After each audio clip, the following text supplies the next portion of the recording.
जय महाराष्ट्र मित्रांनो, मुंबईमधून सगळ्यात मोठी घडामोड सध्या समोर येत आहे. राज्याच्या राजकारणामध्ये मुंबईत आता ठाकरे ब्रँड अगदी आला समोर. तर ठाकरे ब्रँडने उडवली झोप सगळ्यांचीच. एका सभेने उडवला मुंबईत धुरळा. तर भाजप शिंदे सेनेला मुंबईतून पलायन करण्यास लावण्यास ठाकरेंची एकच सभा. एका सभेने अख्खं मुंबईचं वातावरण फिरवलं. मित्रांनो, सविस्तर जाणून घेऊया राज्याच्या राजकारणातील आजचा मतदानाच्या अगोदरच्या एका दिवशीचा सगळ्यात मोठा सर्वे. मुंबईतून काय आलंय समोर, तर मुंबईच्या राजकीय वातावरणामध्ये सध्या लोकांना काय वाटतंय आणि मुंबईचं राजकीय वातावरण नेमकं कसं चाललंय, आता आपण सविस्तर जाणून घेऊया. मित्रांनो, मुंबईच्या या संपूर्ण राजकीय वाटचालीमध्ये या सगळ्या मोठ्या प्रश्नांनी उद्धव ठाकरेंना साथ दिली की भाजपला, घेऊया सगळ्यात मोठा आढावा. तेव्हा व्हिडिओ नक्कीच शेवटपर्यंत बघा. मित्रांनो, सध्या मुंबईचं वातावरण आपण पाहताय. मुंबईत राजकीय वातावरण प्रचंड गरमागरमीचं वातावरण सुरू आहे. या राजकीय वातावरणामध्ये उद्धव ठाकरे जिंकणार की भारतीय जनता पार्टी जिंकणार हे आता लवकरच समजेल. परंतु मित्रांनो, म्हणतात की एका दगडात 3 पक्षी मारणे, तसं ठाकरेंनी मुंबई महानगरपालिकेच्या तोंडावरती सगळ्यात मोठा विजय संपादित केला आहे. तो म्हणजे एका दगडात 3 पक्षी मारलेत. पहिलं तर एका सभेने मुंबईमध्ये झालेल्या शिवतीर्थावरील शिवाजी पार्कातील एका सभेने मुंबईचं अख्खं वातावरण बदललं आहे. मुंबईच्या राजकीय वातावरणामध्ये राज ठाकरेंची आणि आदित्य ठाकरेंची जी झालेली सभा आणि उद्धव ठाकरेंचं मार्गदर्शन, या सभेने मात्र सगळ्यांच्याच आता भुवया उंचवल्या आहेत. आणि मुंबईकर, मराठी असो किंवा इतर भाषिक असो, मुंबईकर हा ठाकरेंच्या पाठीमागे आल्याचं चित्र आल्याचे सर्वे मुंबईतून सुरू झालेत. म्हणजे मित्रांनो, मुंबईकरांनी ठरवलं आहे की आता ठाकरेंशिवाय पर्याय नाही. आणि राज ठाकरेंच्या भाषणाचा मुंबईकरांवरती प्रचंड असा प्रभाव पडल्याचं गेल्या 2 दिवसांपासून मुंबईतलं वातावरण आपण पाहतोय. गेल्या कित्येक सभांमध्ये न झालेली सभा अशी राज ठाकरेंनी सभा केली आणि महाराष्ट्राचं, अवघ्या देशाचं डोळे उघडले. अदानीस्थान बनण्यापासून ते महाराष्ट्रासह देशामध्ये अदानींचं नेमकं काय कारस्थान चाललं आहे, या सगळ्या घडामोडी महाराष्ट्राला माहीत पडल्या. आणि याच सभेतून मित्रांनो, मराठी माणसांनी आपलं रणशिंग भाजपच्या विरोधात फुंकलं आणि तेच एकतर्फी मुंबईत विजय झाल्याचं चित्र आता सगळेच लोक म्हणू लागले आहेत. मुंबई महानगरपालिका जिंकणं हे अंतिम ध्येय जरी असलं तरी मुंबईमध्ये मराठी माणूस टिकला गेला पाहिजे.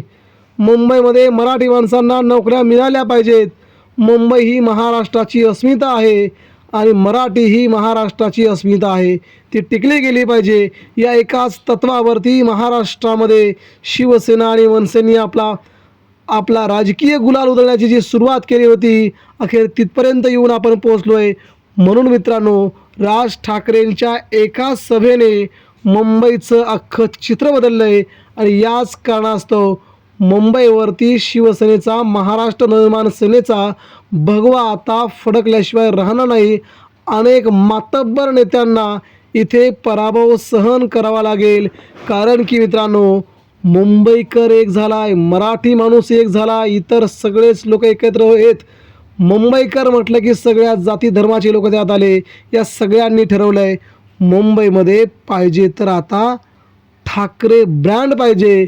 या सगळ्यांमुळे मुंबईचं राजकारण बदललं आहे. मित्रांनो, पुढची महत्त्वाची बाब म्हणजे तेही आपण आता बघणार आहोत की मुंबईमध्ये मित्रांनो, मुंबईमध्ये आर्थिक पैशांचा खूप मोठा काळाबाजार चालू आहे. हा पैशांचा बाजार चालू असतानाच मित्रांनो, वेगवेगळे सर्वे देखील मुंबईतून पुढे येत होते. परंतु ठाकरेंनी जी प्रचाराची स्ट्रॅटर्जी बनवली आहे मुंबईत, त्या स्ट्रॅटर्जीला तोड नव्हती. ती स्ट्रॅटर्जी भाजपाला झोप उडवणारी ठरली आहे. भाजपाने मुंबईतली निवडणूक सोडून दिली आहे का, अशी देखील शंका त्या ठाकरेंच्या एका स्ट्रॅटजीने सुरू झाली आहे. कारण की देवेंद्र फडणवीस महाराष्ट्राचे मुख्यमंत्री संपूर्ण महाराष्ट्र फिरत राहिले, मुंबईकडे दुर्लक्ष झालं. एकनाथ शिंदे महाराष्ट्रातल्या वेगवेगळ्या महानगरपालिकांमध्ये जाऊन फिरत राहिले, मात्र मुंबईकडे दुर्लक्ष केलं आणि ठाकरे बंधूंनी मात्र सगळ्याच महापालिका सोडत मुंबईवरती लक्ष केंद्रित केलं आहे. आणि या लक्ष केंद्रित केल्याचा फायदा ठाकरेंना मुंबईमध्ये तुफान होताना दिसतोय आणि तुफान आता थांबणारं नाही आहे. ज्या प्रकारे मुंबईमध्ये राज ठाकरे आणि उद्धव ठाकरेंनी शाखा भेटीचा कार्यक्रम राबवला आहे, या शाखा भेटीच्या कार्यक्रमाला कुठेच तोड नाही. प्रत्यक्ष सभा घेण्यापेक्षा ज्या शाखांमधून माझा शाखा प्रमुख उभा राहिला आहे, माझा शिवसैनिक निवडणुकीसाठी उभा राहिला आहे, त्याच्या प्रभागात जाऊन त्याला प्रोत्साहन देणं, त्याला प्रेरणा देणं हे आत्ताच्या घडीचं सगळ्यात मोठं कारण आहे. म्हणत ठाकरे बंधूंनी मुंबईच्या 227 शाखा पिंजून काढल्यात. प्रत्येक शाखेत जाऊन सगळ्या शाखा पिंजून काढल्यात आणि कुठे जाऊन मित्रांनो हा निकाल आता पुढे येऊ घातला आहे. यामुळे मुंबई ही मराठी माणसांची आहे, मुंबईवरती इतर लोकांचं राज्य चालणार नाही, अशा प्रकारचा ठाकरेंनी मुंबईत खूप मोठा राजकीय खेळ केला आहे. आणि ठाकरेंची ही सगळ्यात मोठी खेळी यशस्वी होताना दिसते.